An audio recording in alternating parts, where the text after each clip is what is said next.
আসসালামু আলাইকুম প্রিয় শ্রোতা বন্ধুরা। আশা করি সবাই ভালো আছেন। আমরা সরাসরি ঘটনায় চলে যাব। আমার নাম মহসিনা ফেরদৌসী মিন, লিখছি গাজীপুরের মাওনা থেকে। আমি বিএসসি লাস্ট ইয়ার স্টুডেন্ট। আমার সাথে একবার একটা ঘটনা ঘটেছিল, তবে সেটা ভৌতিক নাকি তা জানি না। ঘটনাটা আপনাকে লিখে পাঠাচ্ছি, যদি পড়ে শোনান অনেক খুশি হব। ঘটনাটা যখন ঘটে তখন আমি ক্লাস 8-এ পড়ি। বাড়ি থেকে স্কুল খুব কাছে, 3-4 মিনিট হাঁটার রাস্তা। আমাদের স্কুল টাইম ছিল 10টা থেকে বিকেল 4টে, তারপর 6টা পর্যন্ত প্রাইভেট পড়ে বাড়ি ফিরতাম। আমাদের বাড়ি থেকে বেরিয়ে পাকা রাস্তা ধরে হাঁটলে প্রথমে বাম পাশে মসজিদ পড়ে, তারপরে ঈদগাহ মাঠ আর বিল, ডান পাশে শিরীষ গাছের বড় বাগান, তারপরেই রাস্তার সাথে 3তলা সরকারি হাসপাতাল। বেশিরভাগ সময় ফাঁকা থাকে যদিও, তারপর কিছুটা ফাঁকা জায়গা, তারপরে বাজার আর স্কুল। সেদিন প্রাইভেট পড়ে বাড়ি ফিরতে ফিরতে 6:30 বেজে যায়। আমাদের এদিকে আমার কোনো ক্লাসমেট না থাকার জন্য আমি একাই ফিরি সবসময়। শীতের সময় সন্ধ্যাবেলাতেই অনেক কুয়াশা। বাজার পেরিয়ে ফাঁকা জায়গাতে যখন চলে এসেছি, তখন হঠাৎ মনে হলো কেউ যেন আমার পেছনে পেছনে আসছে। পেছনে ফিরে তাকালাম, কিন্তু অন্ধকার আর কুয়াশার জন্য আমি কাউকে দেখতে পেলাম না, কিছুই দেখতে পেলাম না। হাঁটতে হাঁটতে হাসপাতালের ওখানে আসতেই হঠাৎ কেউ একজন আমার কাঁধে হাত রাখল। আমি চমকে গিয়ে পেছনে ফিরে তাকালাম, কিন্তু সেখানে কাউকে দেখতে পেলাম না। তবে একটা মিষ্টি ঘ্রাণ চারপাশে মোমো করতে লাগলো। তখন আমি অনেক ভয় পেয়ে যাই, কেননা আমি স্পষ্টভাবে আমার কাঁধে একটা হাতের স্পর্শ পেয়েছিলাম। দৌড়তে শুরু করি। মসজিদ পর্যন্ত আসার আগেই আমার শরীরটা একেবারে সীসার মতো ভারী হয়ে যায়। আমার কাছে মনে হলো আমি যেন আর এক পাও এগোতে পারবো না। হাত পা ছেড়ে দিয়ে আমি মাটিতে বসে পড়ি। তখন মসজিদের ওখান থেকে একজন লোক দৌড়ে এসে আমাকে ধরে বাড়ি পৌঁছে দেয়। বাড়ি যেতে যেতে আমি জ্ঞান হারাই। আমার যে ঠিক কেমন লাগছিল এই মোমেন্টটা, তা আমি বলে বোঝাতে পারবো না। মনে হচ্ছিল যেন আমি আকাশ থেকে মাটিতে পড়ে যাচ্ছি, নিজেকে ধরে রাখতে পারছি না। যাই হোক, যখন আমার জ্ঞান ফেরে তখন রাত 2টা বাজে। আম্মু তখনও জেগেছিলেন। আমার গায়ে তখন বেশ জ্বর। আম্মু আমার মাথায় পানি ঢেলে দিয়ে ধুয়ে দিলেন, তারপরে অল্প করে খাইয়ে দিলেন আর জিজ্ঞেস করলেন আমার কি হয়েছিল। আমি তখন আম্মুকে সবটা বলি। সব শুনে আম্মু বলেন, আমি নিশ্চয়ই অনেক ভয় পেয়েছি, কাল সকালে হুজুরের কাছ থেকে ঝাড়ফুঁক নিয়ে দিবেন। আমিও ভাবলাম হয়তো একটু বেশি ভয় পেয়েছি, এজন্য অজ্ঞান হয়ে গিয়েছিলাম। ফজরের নামাজের পরে আম্মু আমাকে নিয়ে মসজিদে গেলেন। হুজুরকে বললেন আমি ভয় পেয়েছি। হুজুর দোয়া কালাম পড়ে ফু দিলেন আর পানি এবং তেল পড়ে দিলেন। আমরাও বাড়ি ফিরে এলাম। এর পরদিন আমি সুস্থ হয়ে উঠি এবং সেই রাতেই আমি একটা দুঃস্বপ্ন দেখি। আমি দেখি আমাদের বাড়ি থেকে পশ্চিম দিকের খাল পাড়ে আমি দাঁড়িয়ে আছি। খালের ওপারে একজন লোক দাঁড়িয়ে আছে। তার সে শীতল দৃষ্টির কথা মনে পড়লে আজও আমার শরীরে কাঁটা দিয়ে ওঠে। এক দৃষ্টিতে আমার দিকে তাকিয়ে আছে সে। আমার কেমন জানি ভয় লাগতে থাকে। স্বপ্নের মধ্যেই দোয়া কালাম পড়া শুরু করি।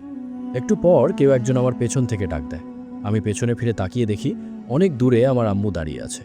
সেদিক থেকে ফিরে আবার সামনের দিকে তাকাতেই দেখি লোকটা মুচকি মুচকি হাসছে। আমি আম্মুর কাছে যাওয়ার জন্য পেছনের দিকে পা দিই। শুকনো কণ্ঠে লোকটা বলল, আমি তোমাকে নিতে এসছি, যাবে না আমার সাথে? এই কথা শুনে আমি খুব ভয় পেয়ে যাই। পেছন থেকে ফাঁকা মাঠে দৌড়তে শুরু করি। একসময় হোঁচট খেয়ে পড়ে যাই আর সাথে সাথে আমার ঘুমটাও ভেঙে যায়। ঘুম ভাঙতেই দেখি প্রচণ্ড শীতের মধ্যেও আমি অনেক ঘেমে গেছি।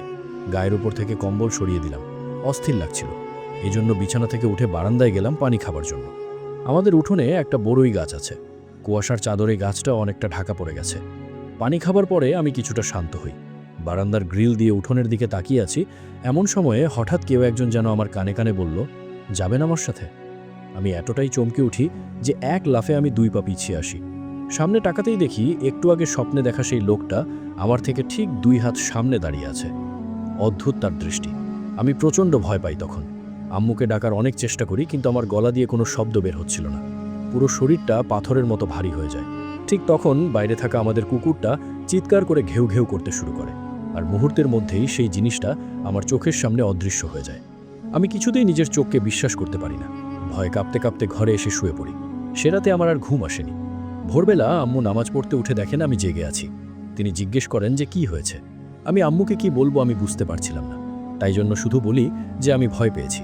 আম্মু আমাকে সান্ত্বনা দিয়ে বলেন সব ঠিক হয়ে যাবে। এই বলে পড়া তেল গায়ে মাখিয়ে দেন আর পানি খাইয়ে দেন। এরপর প্রায় মাসখানেক আর কোনো ঘটনা ঘটেনি বা সেই লোকটাকে আর দেখিনি। আমি ভেবে নিয়েছিলাম যে সবটা হয়তো মনের ভুল ছিল। কিন্তু 1 মাস পর আরেকটা ঘটনা ঘটে। অন্যান্য দিনের মতো সেদিনও একা একা স্কুল থেকে ফিরছিলাম। সন্ধ্যা পার হয়ে গেছিল। সেদিন যে জায়গাটাতেই আমি প্রথম ভয় পেয়েছিলাম, সেখানে আসতেই হঠাৎ আমার খুব অস্বস্তি হতে শুরু করে। হঠাৎ মনে হলো কেউ যেন পেছন থেকে আমার ব্যাগ ধরে টানছে, কিন্তু পেছনে ফিরে তাকিয়ে কাউকে দেখতে পাই না। আমি রিস্ক না নিয়ে সোজা বাড়ির দিকে দৌড় দেই। ঈদগাহ মাঠের ওখানে এসে দেখি একজন লোক আমার দিকে হেঁটে আসছে। তখন আমি মনে মনে কিছুটা সাহস পাই, কিন্তু সেই লোকটা কাছাকাছি আসতেই ভয়ে আমার পুরো শরীর জমে যায়।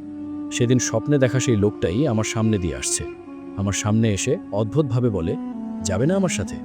আমি ব্যাগট্যাগ ফেলে দিয়ে দৌড়ে পালিয়ে আসি সেখান থেকে। এই ঘটনার পরে আমি আম্মুকে সব কথা খুলে বলি। আম্মু বলেন আগামীকাল আবার হুজুরের সাথে দেখা করবেন। কিন্তু সেই রাতেই আরেকটা ভয়ানক ঘটনা ঘটে। রাতের খাবার না খেয়েই ঘুমিয়ে পড়েছিলাম। পেটের ব্যথায় ঘুম ভেঙে যায়, কিন্তু চোখ খুলে তাকাতেই দেখি আমি সেই খালপাড়ে শুয়ে আছি। ধর্মর করে উঠে বসি।